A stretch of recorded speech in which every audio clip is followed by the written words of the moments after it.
नमस्कार, मैं आशीष राठौर आपका फिर से एक बार स्वागत करता हूं। इस वीडियो की शुरुआत करने से पहले आप लोगों को एक वीडियो दिखाना चाहता हूं और उस वीडियो को देख करके आप कमेंट में जरूर बताइएगा कि क्या आप देश के प्रधानमंत्री ऐसा चाहते हैं? क्या देश का प्रधानमंत्री ऐसा होना चाहिए? राज्य तो संभल नहीं रहा और देश के प्रधानमंत्री बनने की होड़ में कुछ भी स्टेटमेंट दे रहे हैं, लेकिन बॉडी लैंग्वेज और इनकी बात करने का तरीका, ये तमाम चीजों को देख करके आप कमेंट में जरूर ये बताएं कि क्या ये देश के प्रधानमंत्री का चेहरा बनने लायक भी है या नहीं। पहले वीडियो को जरा देखिए। हो गया था तो हम तो जान के 5 दिन घर पे पड़े रहे। आजकल हम देखते रहते हैं, न्यूज छपते रहता है कि भाई ये नहीं जा रहा था तो 4 पार्टी का दे दिया, क्यों नहीं का बड़ा फालतू बात है। अरे हमारा दूसरे कारण से नहीं था ना, तो ये कौन खास बात है। आप तो जानते हैं हल्का सा बुखार होता, 100 भी नहीं था, उससे भी कम था, खांसी और सर्दी हो गया था, तो हम तो जान के 5 दिन घर पे पड़े रहे। खांसी और सर्दी हो गया था तो हम तो जान के 5 दिन घर पे पड़े रहे। ये बिहार के मुख्यमंत्री नीतीश कुमार जी हैं और इनका स्टेटमेंट सुनकर के ये लगता कि कोई एक मुख्यमंत्री ऐसे कैसे कह सकता है कि मुझे थोड़ा सा बुखार था, ये था, और मैं तो 5 दिन घर पे आराम से बैठा रहा। मतलब ऐसा, चलिए, ये इंडी अलायंस के ये मतलब हिस्सा है, आप कह सकते हैं कि ये इंडी अलायंस के जो पनपने का मुख्य कारण नीतीश कुमार थे, और आज कैसे ये इंडी अलायंस जो है वो पूरी तरीके से टूटती और बिखरती हुई जा रही है। रीजन आपको ये भी दिखाते हैं, यहां पे देखिए खबरें कि जब इंडिया बैठक नहीं कर पा रहा तो मोदी से कैसे लड़ेंगे। ये स्टेटमेंट, बहुत बड़ा स्टेटमेंट जो है वो आ रहा विपक्ष की तरफ से। तो सोचिए कि इंडी अलायंस का गठबंधन तो हो गया, लेकिन जब सारे लोगों को एकजुट करके बुलाने की जब बात आ रही है तो नेता नहीं पहुंच रहे हैं, नेता लोग नहीं उपस्थित हो पा रहे हैं, बैठक रद्द हो जा रही है। तो इंडी अलायंस का गठबंधन बना ही इसलिए है कि वो रद्द हो सके।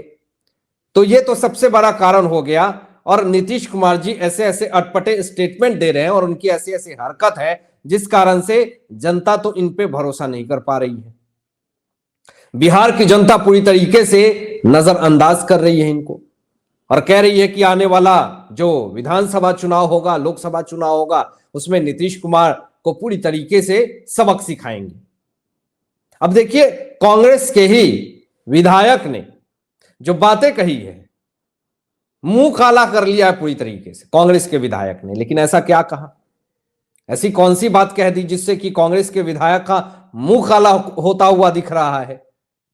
आपको स्टेटमेंट दिखाएंगे, पूरा वीडियो दिखाएंगे कि कैसे कांग्रेस के विधायक का मुंह काला हुआ। हालांकि मामला यह हुआ कि जब राजस्थान में चुनाव होने थे, विधानसभा चुनाव होने वाला था, तो फिर एक कांग्रेस के विधायक से पूछा गया कि आप लड़ रहे हैं विपक्ष के तौर पे बीजेपी से, तो यहां पर वो कांग्रेस का विधायक ये कहता है कि भाजपा का राजस्थान में 50 सीट भी आ गया तो मैं अपने मुंह काला करवा लूंगा। और जरा देखिए उनके स्टेटमेंट मैं आपको दिखाने वाला हूं अभी। यहां पर मुंह काला होने वाला है। राजस्थान में कांग्रेस विधायक फूल सिंह बरैया का मुंह काला होने वाला है। इन्होंने डेट और टाइम भी दे दिया है, 7 दिसंबर के दोपहर 2 बजे अपना मुंह काला करेंगे राजभवन के सामने। फूल सिंह बरैया ने क्या स्टेटमेंट दिया, जरा ये वीडियो भी आप लोगों के बीच में शेयर करेंगे। जरा उसको रहेंगे, लोकतंत्र बचाने के लिए, संविधान बचाने के लिए, देश बचाने के लिए काला मुंह तो छोड़िए, लहू बहा करके लाल मुंह भी करना पड़ेगा तो करेंगे। 7 तारीख को 2 बजे राजभवन के सामने मैं अपने हाथों से अपना मुंह काला कर बहुत बढ़िया। तो ये स्थिति अभी कांग्रेस के तमाम विधायकों की है।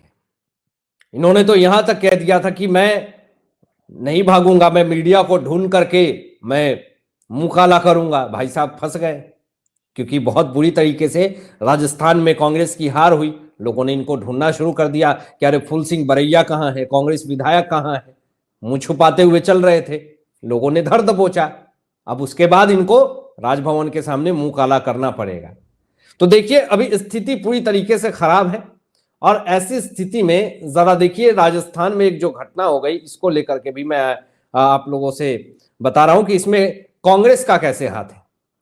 ये देखिए पंजाब जेल में करनी सेना अध्यक्ष की हत्या की साजिश हुई थी। 10 महीने पहले ही राजस्थान पुलिस के पास थी सूचना और 10 महीने पहले कांग्रेस की सरकार थी राजस्थान में। 2 शूटर गिरफ्तार हो गए हैं, राजस्थान बंद का आह्वान कर दिया गया है। करनी सेना के अध्यक्ष को दिन दहाड़े राजस्थान में मार दिया जाता है, पूरा प्लान था। 10 महीने पहले ही सूचना दी गई थी कि करनी सेना के अध्यक्ष की हत्या हो सकती है। लेकिन जरा देखिए इस पे ये जो करनी सेना के अध्यक्ष हैं सुखदेव सिंह गोगामेरी की हत्या पर बीजेपी नेता बाल मुकुंद आचार्य जी का स्टेटमेंट आया है कि इस घटना के लिए अशोक गहलोत जिम्मेदार है। अब बाल मुकुंद आचार्य जी ने क्या कहा ये तो आपको बताते हैं। यहां पे राजस्थान में सुखदेव सिंह गोगामेरी की हत्या पर विरोध प्रदर्शन पूरी तरीके से जारी है। करनी सेना के कार्यकर्ता पूरी तरीके से आक्रोशित हैं, पूरा माहौल जो है वो अभी खराब होता हुआ दिख रहा है। बाल मुकुंद आचार्य ने हवा महल से विधायक बने बीजेपी की तरफ से और जीतते ही पूरी तरीके से जो बुचड़ खाने हैं जहां पे अवैध रूप से जानवरों को काटा जा रहा है, चिकन का पूरी तरीके से काटा जा रहा है बिना लाइसेंस के, उस मुद्दे को उठा दिया पूरी तरीके से। बाल मुकुंद आचार्य जी ने यह कहा कि अशोक गहलोत की सरकार की वजह से आज करनी सेना के अध्यक्ष की हत्या हुई है। 10 महीने पहले ही अशोक गहलोत सरकार को बताया गया था कि करनी सेना के अध्यक्ष की जान को खतरा है, लेकिन इन पे कोई एक्शन नहीं लिया जाता है क्योंकि इनको अपने चुनिंदा वोटर्स को खुश करने होते हैं। तो आज ये वारदात हुआ है तो इसका सारा श्रेय जो है वो कांग्रेस की सरकार को जाता है, अशोक गहलोत की सरकार को जाता है। तो ये बाल मुकुंद आचार्य जी ने पूरी तरीके से आरोप लगा दिया। अब जरा मैं आपको दिखा रहा हूं जो मामला वो देखिए। यही कांग्रेस डीएमके पार्टी से जाकर के मुलाकात करती है, डीएमके पार्टी से मिल जाती है और यही डीएमके पार्टी पूरे सनातन धर्म को टारगेट करती है। लेकिन आज देखिए, आज वही सनातन धर्म, आज वही भाजपा किस तरीके से काम आ रही है। जरा देखिए, आपके स्क्रीन पे शेयर कर रहा हूं कि जिन सनातनियों को डेंगू मलेरिया जो एमके स्टालिन के बेटे उदयनिधि स्टालिन ने बताया था, उसी राज्य में तूफान बारिश के राहत पहुंचा रही है बीजेपी आरएसएस। सोचिए, मतलब आपने पूरे भाजपा को, आरएसएस को न जाने क्या क्या नहीं कहा, बुरा भला कहा, जो मन में आया वो कहा, अपशब्द कहा। लेकिन आज वही देखिए कि राहत शिविर लगा रही है बीजेपी और आरएसएस ने, बहुत अच्छा व्यवस्था कर रखा है, भूखों को खाना खिला रही। लेकिन देखिए जरा, आपके स्क्रीन पे मैं शेयर कर रहा हूं जो ये कहीं ना कहीं अपने आप में बहुत ही सोचनीय है कि एक तरफ आप जो है सनातन धर्म को टारगेट करते हैं और उस पे राहुल गांधी कुछ नहीं बोलते हैं।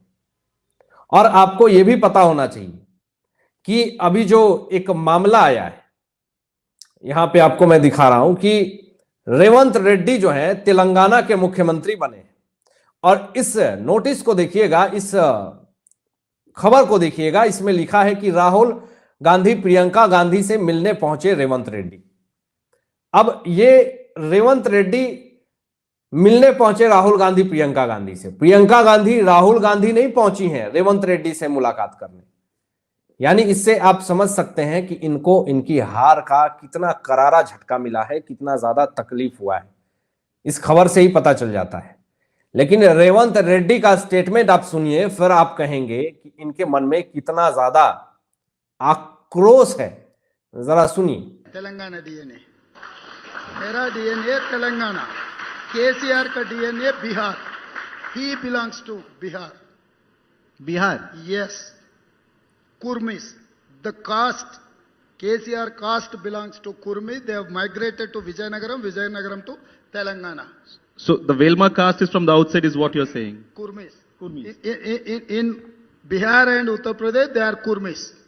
They have migrated to Vijayanagaram, Andhra From there to here, they have worked with Nizam. That is how they came to Telangana. They are Kurmis in Bihar. Bihar DNA से तेलंगाना डीएनए बेहतर है। मेरा 10 जनरेशन को आप ढूंढो। रेवंत रेड्डी ने साफ तौर पे कहा कि मेरे अंदर जो डीएनए है वो तेलंगाना का डीएनए है, केसीआर बिहार का जो है वो है, ऐसे तमाम चीजें कही। इससे आप समझिए कि रेवंत रेड्डी के अंदर जातिवाद को लेकर के कितनी ज्यादा आक्रोश है, और यही जातिवाद के नाम पे, धर्म के नाम पे बांटने का काम करते हैं। और यहां पर यही नीतीश कुमार जो है वो इस पे चुप्पी साधते हैं, क्योंकि खुद नीतीश कुमार कुर्मी हैं। और कुर्मी को किस तरीके से टारगेट किया, एक छोटी जाति बताई, देखिए इस पे यहां पे बीजेपी ने ट्वीट किया है कि कांग्रेस के नव निर्वाचित सीएम रेवंत रेड्डी ने इस घटिया जाति सूचक बयान को, आपने सुना होगा, ये कह रहे हैं कि केसीआर घटिया डीएनए वाले हैं, क्योंकि वह बिहार के कुर्मी हैं जो तेलंगाना विस्थापित होकर चले गए। नीतीश कुमार जी खुद कुर्मी जाति के हैं, घमंडिया गठबंधन के हिस्सा हैं। क्या वो कुर्सी जाति के खिलाफ इस अशोभनीय और अभद्र टिप्पणी से सहमति रखते हैं? तो सोचिए कितना अभद्र टिप्पणी ये इंडी अलायंस के लोगों ने खुद नीतीश कुमार जी को ऐसा घटिया शब्द का प्रयोग किया। नीतीश कुमार जी को फर्क नहीं पड़ता है। अब देखिए कि जो कल को यहां पर पनौती शब्द का प्रयोग करते थे, प्रधानमंत्री मोदी जी को न जाने क्या शब्द और अपशब्द कहें, और आज देखिए पूरे ट्विटर पे ये पोस्टर वायरल हो रही है जिसमें साफ तौर पे लिखा हुआ है राहुल गांधी हैं, कमलनाथ हैं, अशोक गहलोत हैं और भूपेश बघेल हैं, और उसके ऊपर लिखा हुआ है कि एक साथ तीनों का पॉलिटिकल करियर खत्म कर दिया। पप्पू से बड़ा पनौती अब कौन हो सकता है? यह स्टेटमेंट पूरी तरीके से सोशल मीडिया पे वायरल हो रही है। लोगों ने कहा कि राहुल गांधी की वजह से आज कमलनाथ, भूपेश बघेल और अशोक गहलोत, इन तीनों का राजनीतिक करियर समाप्त हो गया। यानी सबसे बड़ा अगर पनौती है तो वो खुद राहुल गांधी जी हैं। ये पूरी तरीके से चीजें वायरल हो रही है। लेकिन देखिए कमलनाथ क्या स्टेटमेंट देते हैं। कमलनाथ कहते हैं कि मत गणना के दौरान 99% चार्ज कैसे थी ईवीएम, क्या इन्हें बदल दिया गया? एमपी विधानसभा चुनाव में कांग्रेस की तगड़ी हार पे कमलनाथ ने सवाल उठाए। अब इनका मैं आपको सवाल का जवाब देता हूं। ये वही लोग हैं, जब हार मिल जाती है तो ये लोग ईवीएम पे सवाल खड़े करते हैं, चुनाव आयोग पे सवाल करते हैं। लेकिन तेलंगाना में ईवीएम भी ठीक है और चुनाव आयोग भी ठीक है, क्योंकि तेलंगाना में कांग्रेस की सरकार बन गई। अब कमलनाथ को किस तरीके से टारगेट मिला, इनके खुद कांग्रेस के जो चाटुकारिता करते हैं वही कमलनाथ को लतार लगाने लगे। पहले तो आपको ये दिखाते हैं। सबसे पहले तो बीजेपी टारगेट करती है और कहती है कि पूरी तरह सुरक्षित है ईवीएम। ये बात ईवीएम हैकिंग का आरोप लगाने वाले नेता भी जानते हैं, लेकिन वो जनता को बरगलाते हैं। ये सबसे बड़ी बात कही गई। और देखिए मैं आपको दिखा रहा हूं, यहां पर साफ तौर पे ये बात कही गई है। अजीत अंजुम जो खुद चाटुकारिता करते हैं कांग्रेस का, आज उनका तेवर बदला हुआ है। आज वो कांग्रेस के खिलाफ बोल रहे हैं। अजीत अंजुम कहते हैं कि ईवीएम के दोष देना बंद करिए, आत्मचिंतन कीजिए। जब आप जीते तो ईवीएम ठीक, हार तो ईवीएम पर ठिकरा। तो सोचिए कि कांग्रेस के जो चाटुकारिता करते हैं वो भी अब लतार लगाने लगे हैं कांग्रेस का। तो इससे अब मामला जो है वो पूरी तरीके से गर्म हो रहा है। अब आप क्या सोचते हैं? इन तमाम मुद्दों पे अपनी विचार व्यक्त कीजिएगा, और ऐसे ही लेटेस्ट अपडेट पाने के लिए इस चैनल को सब्सक्राइब करके बेल आइकन प्रेस कर लीजिएगा और अपने दोस्तों में शेयर जरूर कीजिएगा। Thanks for watching my video. जय हिंद, सत्यमेव जयते।